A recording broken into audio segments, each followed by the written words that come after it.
دیکھیے ایسی خدا نہ خواستہ ایسی کوئی صورت ہوگی، پارٹی ملے گی، وزیر اعظم جو فیصلہ کریں گے سب کے لیے قبول ہوگا، لہٰذا ہمیں کوئی اس پہ زیادہ میرا پہلا سوال لڑانے کی ضرورت بنیادی سوال تھا، ہمیں جو زیادہ فکر ہے، ہمیں جس چیز کی، میں آپ کو بتاؤں نا، جس چیز کی فکر ہے وہ یہ ہے کہ پاکستان خدا نہ خواستہ کسی پولیٹیکل کرائسس سے یا انسرٹنٹی سے دوچار نہ ہو، چونکہ اس وقت ہمارے سٹیکس بہت ہائی ہیں۔ آپ کو معلوم ہے کہ 2013 میں پاکستان کہاں کھڑا تھا، ہم نے خون پسینہ بہت محنت کر کے پرائم منسٹر سے لے کے نیچے تک ان کی پوری ٹیم نے پاکستان کو ٹرن اراؤنڈ کیا ہے۔ آج کراچی سے پشاور تک کوئی ایک شخص ایسا نہیں ہوگا جو یہ بھی کہہ سکے کہ پاکستان وہیں کھڑا ہے جہاں 2013 میں تھا۔ الحمدللہ ہر چیز میں بہتری لائے ہیں، لیکن اگر کوئی پولیٹیکل کرائسس آئے گا وہ ہر چیز پہ پانی پھیر سکتا ہے، کیونکہ 70 سال میں ہم نے سیاسی بحرانوں سے ہی مار کھائی ہے۔ آج کے دن میں آپ فرما رہے ہیں، ٹھیک ہے آپ کی حکومت کا کریڈٹ ہے، آپ ضرور لیجئے، لیکن آج کی تاریخ میں پاکستان میں ایک انسرٹنٹی تو ہے، وزیر اعظم رہیں گے نہیں رہیں گے، اگر معیشت کے لحاظ سے بھی دیکھا جائے تو انسرٹنٹی تو اچھی نہیں ہے۔ جی دیکھیے یہ انسرٹنٹی پیدا کی گئی ہے اور یہ انسٹیگیٹڈ ہے، کچھ پولیٹیکل ایکٹرز ہیں جو سیاسی عمل سے اور جمہوری عمل سے مایوس ہو چکے ہیں، اور ان کے جو حمایتی ہیں مختلف جگہوں پر ان کے ساتھ مل کر، جیسے انہوں نے پہلے دھرنا 1 کرنے کی کوشش کی تھی، اس چیز کو بھی وہ کوشش کر رہے ہیں کہ کوئی مصنوعی طریقے سے، غیر جمہوری طریقے سے وہ ملک میں تبدیلی لا سکیں، چونکہ آج بھی آپ کہیں الیکشن کرائیں گے، ابھی آپ دیکھ لیں بلوچستان کے اندر، کراچی کے اندر 4تھے نمبر پہ 5ویں نمبر پہ ان کی جماعت آ رہی ہے، کہیں 200 ووٹ پڑ رہے ہیں، کہیں 5000 ووٹ پڑ رہے ہیں، کہیں 400 ووٹ پڑتا ہے، تو وہ اب ان کی کیفیت تقریباً وہ ترکی کے جو گولن صاحب ہیں ان کی تحریک کی طرح ہو گئی ہے، کہ جیسے وہاں پر بھی ایک کوشش کی گئی کہ اس حکومت کو غیر منتخب طریقے سے یا نان الیکٹورل طریقے سے ڈسمس کیا جائے، تو یہ بھی وہاں پر تو ایک باقاعدہ فوجی کو کرنے کی کوشش کی گئی نا، کیا گناہ ہے؟ یہاں پر تو آج ایسے حالات نہیں ہیں۔ اب آپ جو دھرنا 1 کی مثال دی جاتی ہے، آپ بار بار دیتے ہیں، 2014 میں دیکھ لیجئے، سوائے عمران خان صاحب یا ڈاکٹر طاہر القادری صاحب کے تمام پارلیمان آپ کے ساتھ تھا، پیپلز پارٹی آپ کے ساتھ تھی، میجر جو پولیٹیکل سٹیک ہولڈرز ہیں اس ملک کے وہ آپ کے ساتھ کھڑے تھے۔ آج وہی سٹیک ہولڈرز آپ کے مخالف کھڑے ہیں اور وزیر اعظم سے استعفیٰ مانگ رہے ہیں، اور آج کی تاریخ میں تو یہ معاملہ سپریم کورٹ میں ہے، تو کمپیریزن تو نہ ہو سکا آج جی یہ باتیں اور جس تاریخ سے ہم گزر رہے ہیں، یقیناً تاریخ ان سب سے پردہ اٹھائے گی، اور آج سے 5 سال کے بعد، 10 سال کے بعد لوگ بالکل اسی طرح شفاف انداز میں دیکھ سکیں گے کہ اس ملک کے ساتھ کیا ہوا تھا، جیسے آپ سورج کو دیکھتے ہیں دن کے وقت۔ تو یہ ایک کوئی حادثہ نہیں ہے کہ پرائم منسٹر اگر پاکستان کو ایٹمی قوت بناتا ہے تو 1 سال کے اندر اس کا تختہ الٹ دیا جاتا ہے۔ اگر پرائم منسٹر ایک سی پیک کے ذریعے پاکستان کو اکنامک پاور بنانے کے راستے پہ چلتا ہے اور پاکستان اکنامکلی ٹرن اراؤنڈ ہوتا ہے تو اسی پرائم منسٹر کو ٹارگٹ کر لیا جاتا ہے۔ وہ جنرل مشرف جس نے آئین توڑا، جس کا لنڈن کا فلیٹ ہے، جس کے بیرونی اکاؤنٹس ہیں، وہ معصوم ہے، اس کا کوئی گناہ نہیں ہے۔ وہ پیپلز پارٹی جس کا ایک ایک دن کرپشن کے بوندوں سے، کیا کرپشن کے سیلابوں سے پورے ملک کو گندا کرتا تھا، اور ہر روز غضب کہانیاں کرپشن کی آتی تھیں، آج وہ بیٹھ کے ہمارے احتساب کی بات کر رہے ہیں۔ جی آپ نے سی پیک کا ذکر کیا، یہ بات آپ obviously you're the man in charge، بڑا کریڈٹ ہے، آپ اس پہ بڑا کام بھی کر رہے ہیں، زبردست بات ہے، لیکن جب آپ سی پیک کا حوالہ دیتے ہیں اور آپ کہتے ہیں کہ سی پیک میاں نواز شریف صاحب کی قیادت میں اتنا بڑا انویسٹمنٹ پاکستان کے اندر آ رہی ہے، یہ اس کے خلاف بھی سازش ہے، تو کیا کوئی کنسرن آپ کو چائنیز حکومت کی طرف سے دیا گیا ہے، کہا گیا ہے، یا آپ نے انہیں بتایا ہے کہ ہمارے نواز شریف صاحب کے خلاف، ہمارے پرائم منسٹر کے خلاف سازش ہو رہی ہے اور ملک کے اندر یہ سازش ہو رہی ہے؟ کیونکہ سازش کا حوالہ تو بار بار آپ دے رہے ہیں، تو آپ نے بتایا ہے انہیں، کیونکہ بہت بڑا کنسرن ہے چائنیز گورنمنٹ کا بھی، چائنیز انڈسٹریز کا بھی، کہ اتنی میجر انویسٹمنٹ پاکستان میں ہو رہی ہے۔ دیکھیے یہ صرف چائنیز کا کنسرن نہیں ہے، یہ دنیا بھر کے انویسٹرز کا ہے۔ ہمیں یہ چیز سمجھنی چاہیے کہ آج کی دنیا میں 4 eyes are global: information, investment, individuals and industries. یہ سب گلوبل سطح کے اوپر آج موو کرتے ہیں۔ تو آج دنیا میں مقابلہ ہے کون سی سیف ڈیسٹینیشن ہے، سٹیبل ڈیسٹینیشن ہے اور اپرچونٹیز والی ڈیسٹینیشن ہے۔ جو ہی آپ پولیٹیکل انسرٹنٹی کسی جگہ پہ لاتے ہیں وہاں سے سرمایہ شائع کر جاتا ہے۔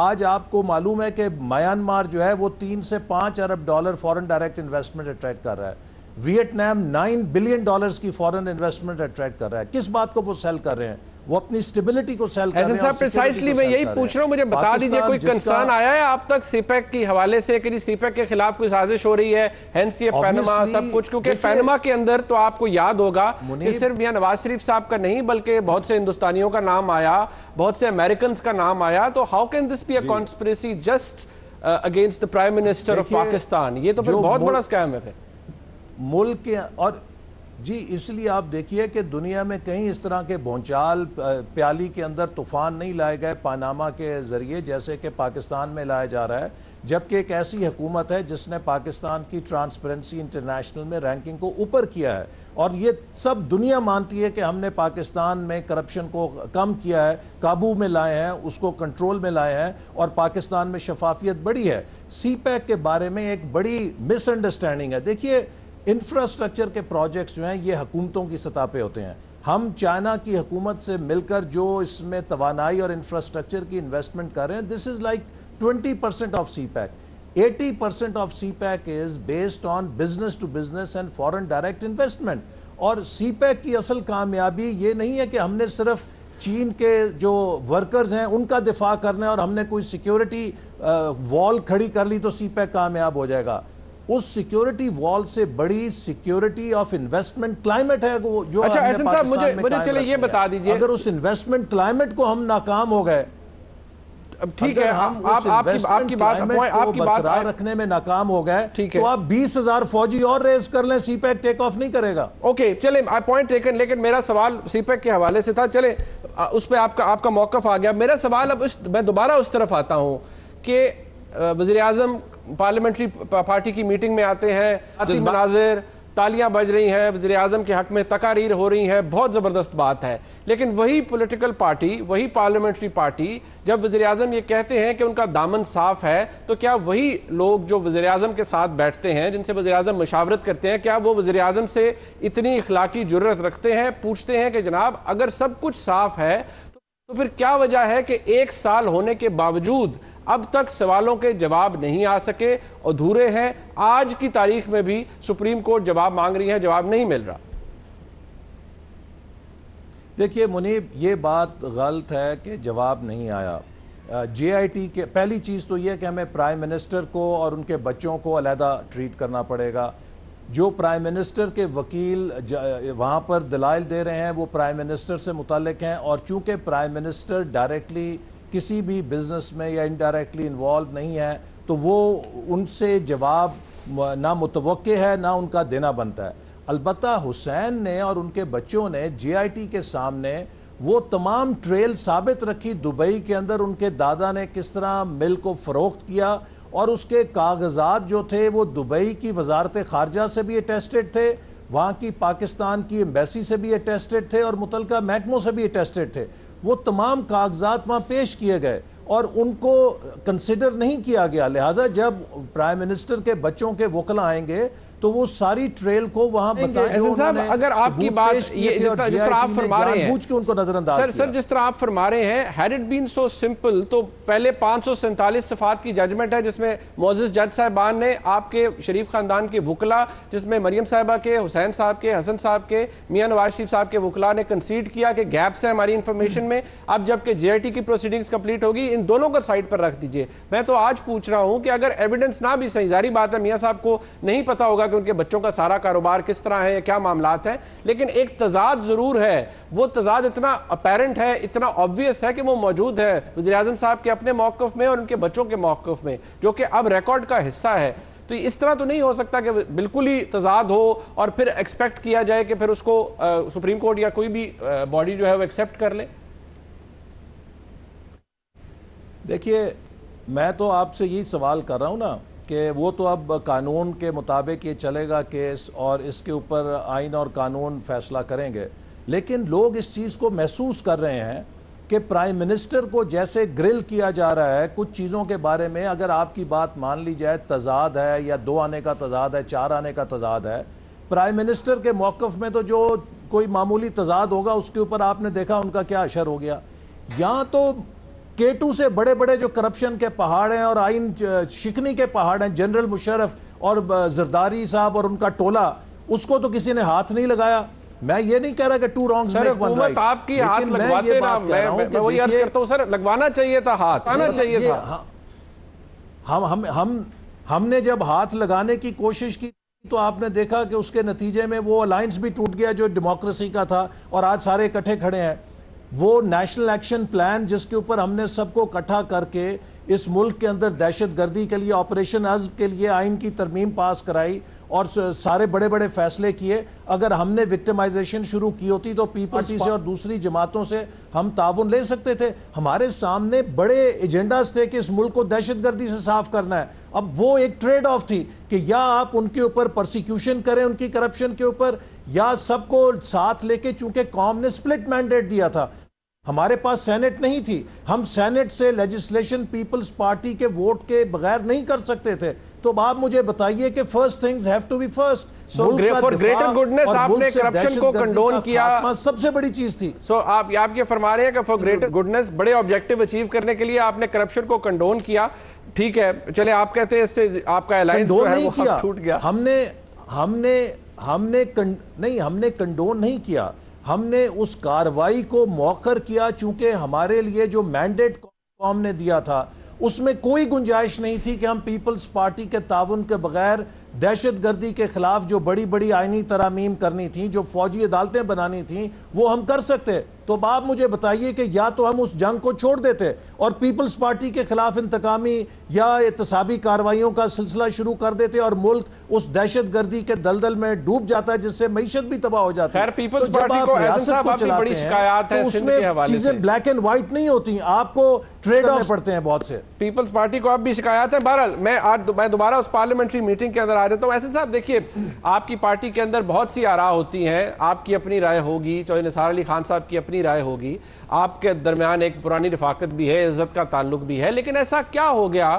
کہ چودھری نثار صاحب آپ ایک جگہ بیان دیتے ہیں, مجھے اس بیان میں کوئی قباحت نظر نہیں آتی, لیکن اس کے اوپر وہ تردید کروائیں اپنے وزارت کے ترجمان سے, اس کی کیا ضرورت پیش آ گئی؟ اور مجھے یہ بھی ساتھ بتا دیجئے کہ کیا چودھری نثار علی خان صاحب اکیلے ہیں جو یہ سمجھتے ہیں کہ اس کیس کو قانونی اور سیاسی طور پر ٹھیک طرح سے نہیں لڑا گیا, یا آپ کا بھی یہ خیال ہے؟